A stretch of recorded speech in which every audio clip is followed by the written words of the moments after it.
Hai guys, ketemu lagi di channel NDW Lovers. Kita tahu jika seorang Hokage pastinya adalah karakter kuat tidak hanya dalam hal kemampuan memimpin, tapi juga dalam kemampuan bertarung. Itu adalah syarat utama karena seorang Hokage harus bisa melindungi desanya dari berbagai macam ancaman. Nah, ada satu Hokage yang di masa mudanya sangat terkenal sebagai ahli strategi dan punya kemampuan bertarung di atas rata-rata. Dia adalah Kakashi Hatake, sang Hokage ke-6.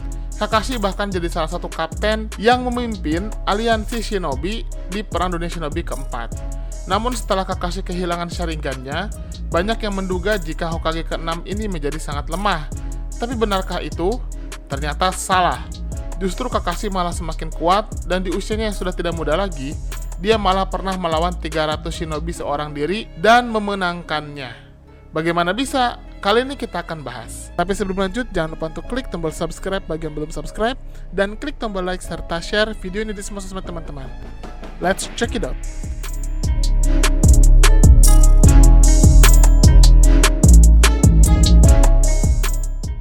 Momen pertarungan Kakashi melawan 300 shinobi dijelaskan di novel Kakashi Retsuden. Ketika dikonfirmasi jika Naruto berada di ambang kematian setelah menderita penyakit misterius yang membuatnya tidak bisa mengakses cakra sama sekali, semua penduduk desa berusaha untuk mencari obatnya. Ternyata terungkap, hal itu karena Naruto memiliki cakra 9 biju, dan tampaknya tubuh Naruto memberikan penolakan terhadap kehadiran cakra itu.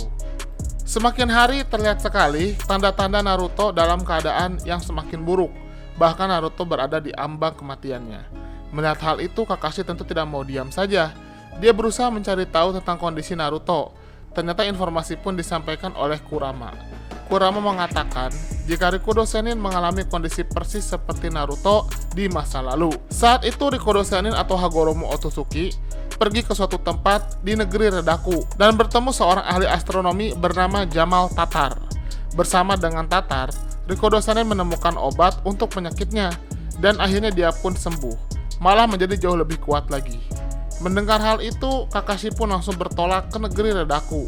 Berbekal kemampuan infiltrasi tingkat tingginya, Kakashi tinggal beberapa bulan di sana, sampai akhirnya dia menemukan lokasi tempat Rikudo Sennin dirawat.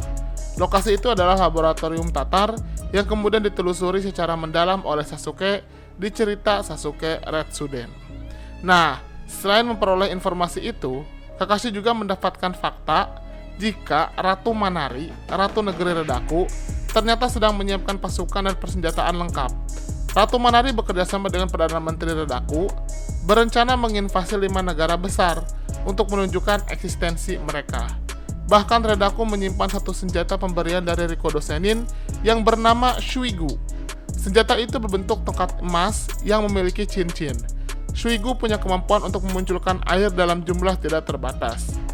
Air itu bisa muncul langsung dari tongkatnya, bisa juga diarahkan oleh tongkat itu ke tempat yang dituju. Jika tongkat itu diarahkan ke tempat lain, maka di tempat yang ditunjuk itu akan muncul awan dan timbul hujan sangat deras di sana. Tentunya tongkat ini menghisap cakra penggunanya. Selama semakin besar cakra, semakin besar pula air yang akan muncul dan juga durasi keluarnya air. Nah, seluruh wilayah Redaku sudah siap dengan peperangan itu, tapi ada satu desa yang menolak. Desa itu adalah desa Nagare, yang pemimpinnya adalah saudara Manari sendiri, yang bernama Nanara. Mengingat ada pemberontakan, akhirnya dikerahkanlah 300 shinobi terkuat di desa Redaku, beserta persenjataan berat ke desa Nagare. Kakashi yang sedang ada di desa itu memutuskan untuk membantu penduduk desa, yang ternyata tidak ada satupun yang menjadi shinobi. Di momen itu kita ketahui jika Kakashi sudah tidak memiliki mata Sharingan lagi. Tapi disinilah kekuatan sebenarnya Kakashi justru jauh lebih hebat.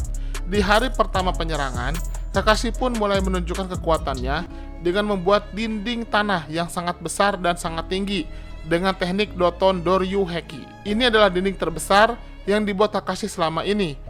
Mungkin salah satu dinding terbesar yang pernah ada. Hal itu karena kali ini Kakashi menciptakan dinding seukuran desa dan mengelilingi keempat penjuru desa Nagare. Pasukan Manari pun begitu takjub dengan kekuatan Kakashi itu. Tapi mereka tahu jika dinding tanah punya dua kelemahan. Walaupun dinding ini kebal terhadap serangan jenis apapun, tapi dinding ini tidak bisa bertahan dengan serangan elemen petir karena sifat alamiah tanah kalah dengan petir. Dan yang kedua, dinding tanah ini harus terus dipertahankan oleh penggunanya, dan itu tentunya akan memakan sangat banyak cakra. para shinobi Redaku pun langsung menyerang dinding itu secara bersamaan dengan elemen petir. Bahkan ada shinobi yang pernah belajar di Konoha mengaku bisa menciptakan teknik Raikiri untuk menghancurkan dinding itu. Setidaknya memang tekniknya tidak seperti Raikiri Kakashi, tapi memiliki daya hancur yang cukup tinggi.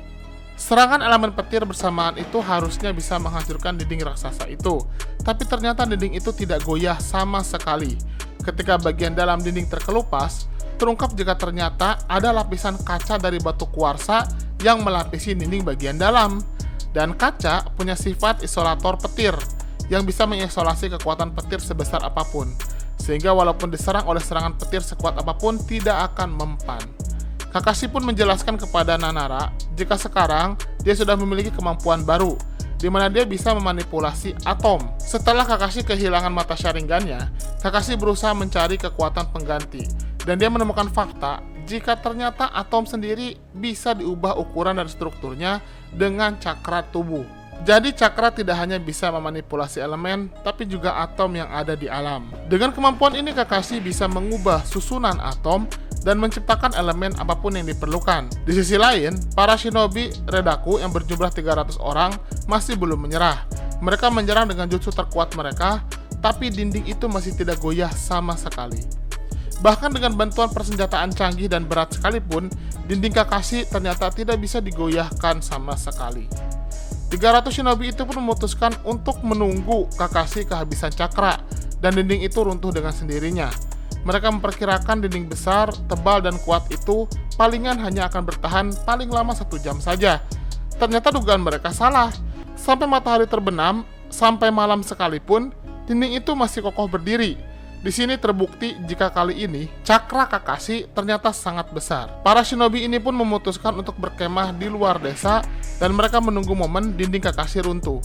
Harusnya setelah jutsu elemen tanah dilepas akan muncul suara gemuruh yang menandakan dinding itu sudah tidak ada. Ternyata prediksi mereka lagi-lagi salah. Sampai mereka tertidur, dinding masih berdiri. Melihat penjagaan dari para shinobi yang sudah mengendur, Kakashi pun memutuskan untuk melepas jutsunya itu. Dan hebatnya Kakashi, dia bisa menghilangkan dinding itu dalam sekejap tanpa ada suara sama sekali. Ternyata Kakashi tidak meruntuhkan dinding itu, tapi Kakashi memanipulasi atom sehingga dinding itu langsung menghilang dan mengubahnya menjadi udara. Kakashi pun langsung bergerak dalam senyap. Dia langsung menyerang secara gerilya dan sendirian dengan menjatuhkan 300 shinobi satu persatu dalam kegelapan. Para shinobi itu ternyata tidak bisa menandingi kemampuan pertarungan dalam senyap Kakashi, dan walaupun Kakashi tidak secepat Minato, tapi dia berhasil meniru kelincahan Minato, sehingga pada akhirnya Kakashi bisa mengalahkan 300 shinobi Redaku hanya dalam waktu kurang dari 1 jam saja. Kakashi juga dengan menggunakan shinden miliknya menghancurkan seluruh peralatan berat Ratu Manari. Pada akhirnya gara-gara Kakashi ini, rencana Ratu Manari pun tertunda dan membuat Redaku tidak jadi menginvasi negara lain. Selain itu, penduduk desa Nagare malah berbalik melawan, dan kali ini mereka berani memberontak kepada negara. Nah, dari momen Kakashi Retsuden ini, kita bisa melihat fakta bahwa Kakashi ternyata tidak jadi semakin lemah setelah kehilangan mata Sharingan-nya.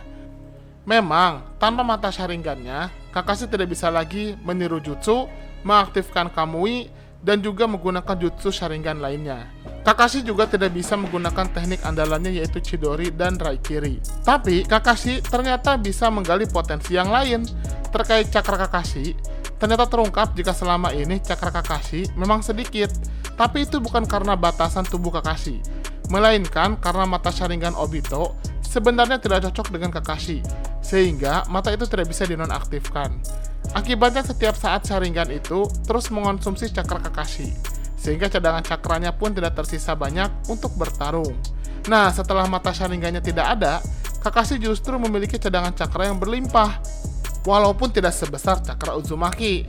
Dan kondisi inilah yang digunakan Kakashi untuk memperkuat jutsu miliknya, sekaligus menyempurnakan shinden sebagai pengganti Chidori, sehingga dia pun bisa menciptakan jutsu-jutsu lain yang jauh lebih hebat daripada sebelumnya. Dan di usia tuanya, kecerdasan Kakashi justru semakin berkembang. Terbukti dengan fakta jika Kakashi sekarang menemukan kemampuan baru, yaitu manipulasi.